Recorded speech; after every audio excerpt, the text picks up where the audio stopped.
Sorry about that little 30-minute break warning. We're going to jump right into our next panel, the SocialLoco Revolution. And I can think of no better person to lead this panel than Cheryl Chang from Blue Run Ventures. She's a partner over there.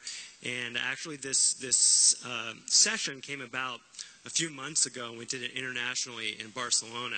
And it was amazing the kind of the different countries involved and what's happening in this revolution. And it's that was confirmation that it's real, it's happening, and it continues to evolve. So let's find out what's happened just in the last few months. So Cheryl Chang, please come on out. And bring everyone with you, please.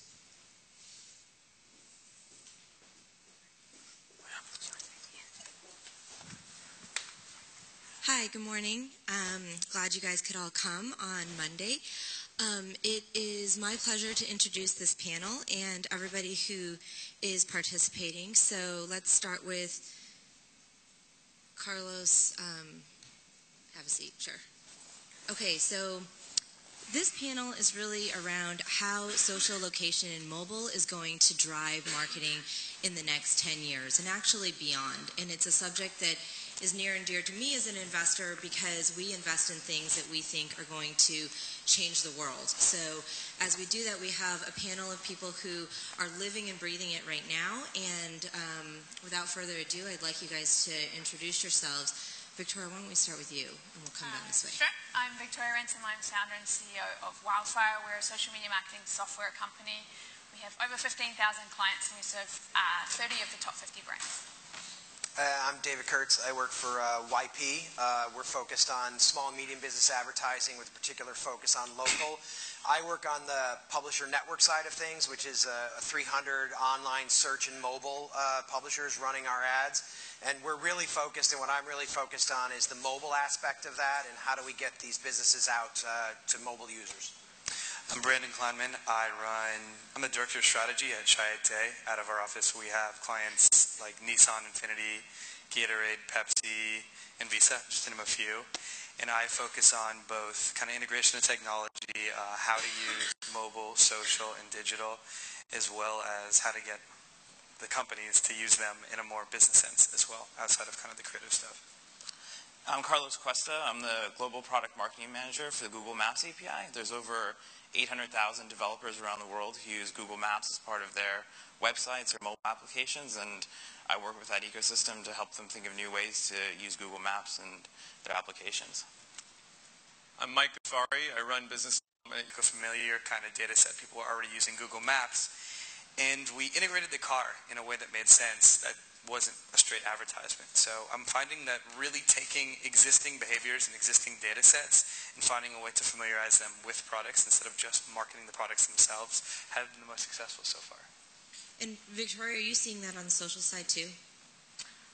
Yeah, I mean, in terms of what are we seeing, what are brands doing on social, I think honestly it really depends, and it's really across the entire customer life cycle. I think social is interesting in that it's really causing marketers to need to focus on the entire life cycle of a customer. So not just the awareness part, which I think is where marketing is typically focused, but it's awareness, it's driving purchasing behavior, it's customer service, because customer service now becomes an important opportunity to either get good word of mouth or a poor word of mouth. Either way, it's important to be on top of that, the loyalty piece. So I think we're seeing different brands, depending on what their goals are, depending on who the person is in the organization, using social on all aspects of that customer life cycle. And I guess the last part of the life cycle is driving to purchase, right? Commerce. So David and Mike, you know, you guys probably play a large part in that last part of the ultimate transaction.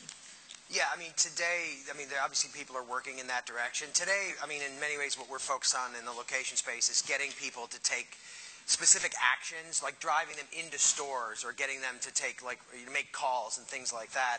And we find that location is a really big component of that. Proximity makes a big difference for that. We ran a trial with running offers as mobile ads to people within a geofence of storefronts and saw about between a 5 and a 10% purchase rate, conversion rate on people actually buying offers, you know, for a store nearby. So all of that is, I think, really important, and it's really driving to that conversion. I mean, in order to get to the point that you're talking about, we first have to get them into the stores, and I think that's where location in advertising becomes really important. I think the key insight here is online to offline commerce is actually a much larger market than e-commerce or online advertising is today, and probably will be for some time, if not forever. Ultimately, a very large percentage of purchases happen within a very close proximity around somebody's home. And so being able to drive those transactions is critical. And I think, kind of like what Victoria was saying, if you look at the life cycle for a brand, they've got to have that kind of search piece, right? So like taking Yelp as an example, right? They've got to have the piece where they have powerful local search, and they can say, hey, if I want to find have my brand be found, have a specific kind of product that I've got be found, have a store. Because all these national brands inherently in the end are local, right? Every national brand has to sell through local stores, has to have either maybe they own and operate a chain of local stores themselves, or if they just have a product, that product is still found places. And so with Yelp, for example, when we've got 27 million reviews, you can search because people are mentioning all the products in those reviews, and you can actually find the brands and products you want. Then, after the search experience, you've got inside the store, right? And so people might look, so, you know, we've got review highlights, but I'm sure everyone can speak to different product features, and I'd be curious to hear what you guys think are the most interesting kind of product features that are happening when someone is actually in there, in the middle of local commerce, and things are surfacing. We use algorithmically generated insights to say, hey, here's the most interesting things that are about this business. And then afterwards, you know, you want people to write reviews and say how great their experience was, either to check in, upload photos, mobile reviews and tips, things like that. You want that to all get out there. So we address the three phases of the life cycle that way, and I'd love to hear, you know, what you guys think, especially about that in-store experience, how to show someone something really relevant based on their location and their mobile device. Yeah, actually, one thing I just want to add to that, because it's similar, and I think it's going to open up a lot of opportunities, is that one of the places that mobile is really unique in terms of getting people into stores and the in-store experiences, it's really the first device on which we advertise to people, and then they walk into the store with the device on which they saw the ad. And so I think that opens up a whole new sort of way of thinking about advertising ROI, because we can begin to tie actions and commerce to the device, to where they saw the ad. So that's interesting. And so, Victoria, you're probably you have a slightly different perspective, right? Because you can reach the consumer without the mobile device right now. And so, how do you see what your users and your customers are doing, if even without the location piece? Like, how are they responding on the social side? I mean, they're responding in all different kinds of ways. So I think, and in fact, it's sort of device agnostic. So we've optimized everything that we do at Wildfire so that it works on a tablet or a mobile phone or a laptop. And basically, I mean, social is a way for consumers to engage directly with brands, for brands to engage with consumers, for consumers to engage with each other about brands. And as I said earlier, I think the ways they're engaging is kind of across that whole customer life cycle. So in some cases, they are learning about brands or about products. For the first time, an example of a customer that we work with a lot that's really excited about the awareness side of social would be Electronic Arts. They really work with us a lot when they have a new game coming out to get a lot of discussion, a lot of sharing, a lot of conversation, and that's what they're looking for and that's what they're excited about. We have others that are really excited about this purchase behavior, and so we have a retailer we work with called Melrose Jewelers that wanted to increase the sales of luxury watch brands. They work with us, they've done a lot on Facebook, and they've sold over $2 million worth of luxury watches using social. And then I think a lot of businesses are using social as a new, highly effective, very real-time customer service kind of a channel, which is really important. So I think it really depends, and it's pretty device agnostic, really. So it sounds like a lot of your customers have some type of roadmap in terms of what they want. But looking forward, what do you think that they really need, whether they articulate it to you today or not, when they think about next generation campaigns and how they're going to spend their money? What's your insight in terms of what you would advise your customers? Me? Any of you. I guess I'll jump in. I mean, I think one of the key things is figuring out how we can create insights that people can market against. So, whether that's tying it to demographic information, or what we're really focused on is how can you use location as a signal of intent? How can you treat a user's physical position in the world, what's going on in the context around them, what day is it, what time of day is it, what's the weather like, what events are going on? How can you use all of that to serve them relevant and interesting ads at any given moment? That to me is, I think, kind of the first thing that's got to be worked out, because that'll open the floodgates for money to flow in so that more innovation can happen. I'd even go a step further. I'd say that kind of the holy grail is marketing to them or giving them these insights in a way that doesn't look like they're coming directly from the brand. And I don't mean that in a nefarious way. I mean in a way that it's very subtle. So what will end up happening, I think, is that we have all these different layers that can help people make decisions, be it social, be it local. And what will end up happening is we'll take that, we'll kind of synthesize all these things together, and we'll give them a push in the direction based on their patterns that won't look like it's coming from a specific brand, but will actually add value to whatever they're doing. So I think eventually it'll be kind of these, I guess everybody on this panel's point, these pushes in the right direction of buying, of intent, of go here, go there, that will play into their pattern, that will actually be advertising, but will not be a banner ad, that will not be kind of what we're used to seeing now. Who does that the best now? Say it again? Who does that? Which brand is the best at that now, in your opinion? Putting me in the spot here.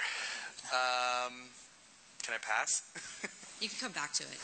I don't want to. I can speak to, on Yelp, how we see that happening organically. Like you're saying, it doesn't look like it's coming from a marketing push, because it really is coming from the users, and that's this review highlights feature I spoke about. So let's take Burma Superstar. It's one of my favorite restaurants, right? They've got, I think, over 3,000 reviews on Yelp, which is, if you pause to think about that, if you get to like 4,000 reviews on Yelp, that's about 0.5% or 1 in 200 of all the residents of San Francisco went to that restaurant, created an account on Yelp, and actually wrote a review about it. So it's a pretty amazing number.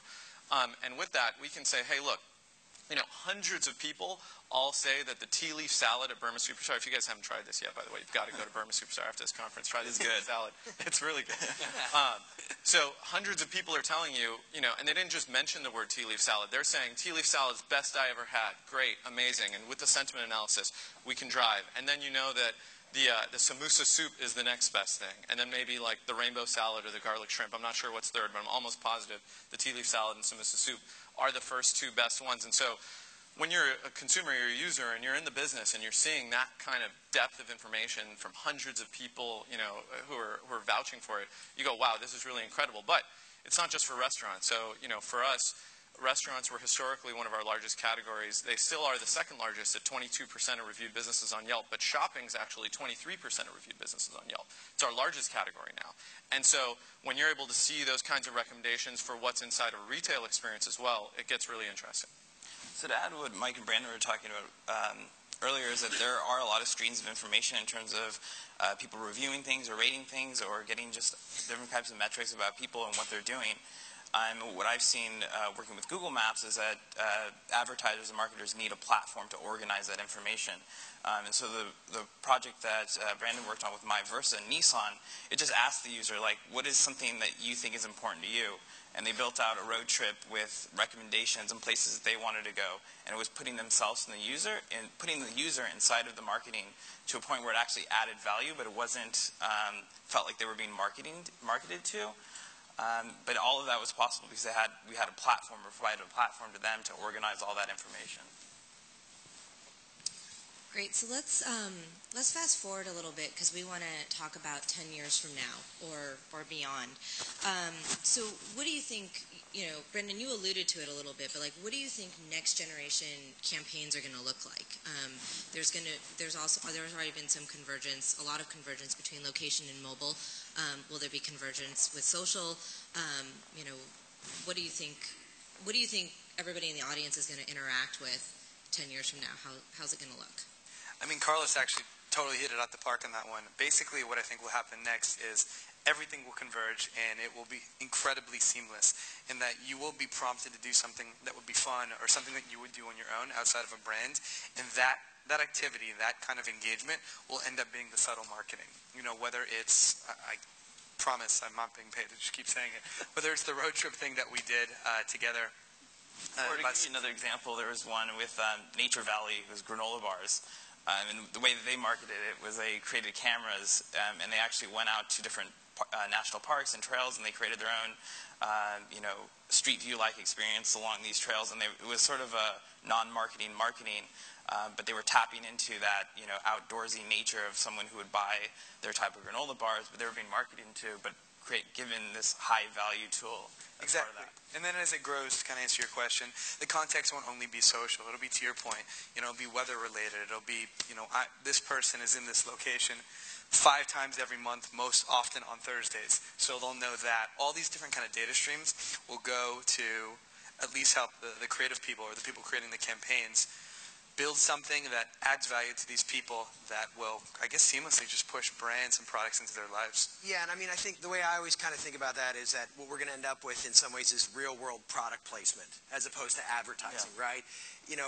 We'll be able to put things in front of people in the context of their regular lives that it makes sense and it works there, but people will have a chance to insert themselves. And so rather than doing product placements in movies and TVs, you can do it in the real world and in people's lives, right? I mean, the Nature Valley, that's a great example of kind of something similar to that. So. Yep.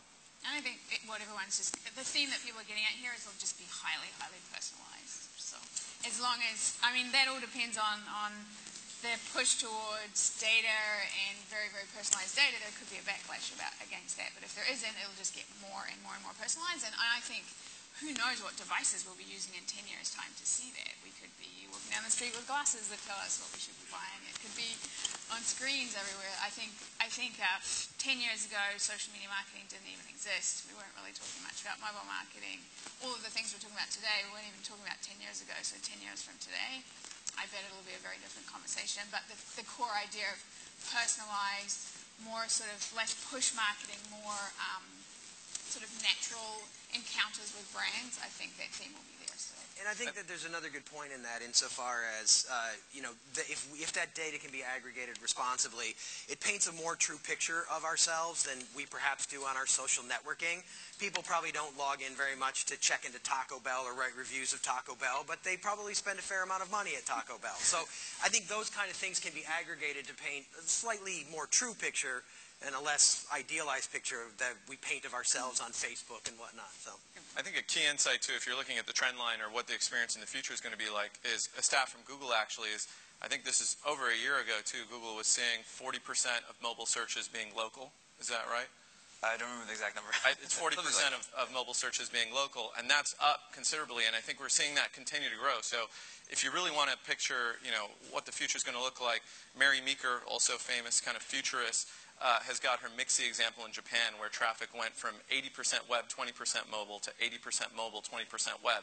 So everyone's going to be on mobile, and almost all those searches are going to be local related. So people are really going to be looking for locations and things they can do in those actual local businesses. Kind of counterintuitive from what you might typically imagine of everything going digital. It's more of a marriage of the physical world and the digital world through the mobile device.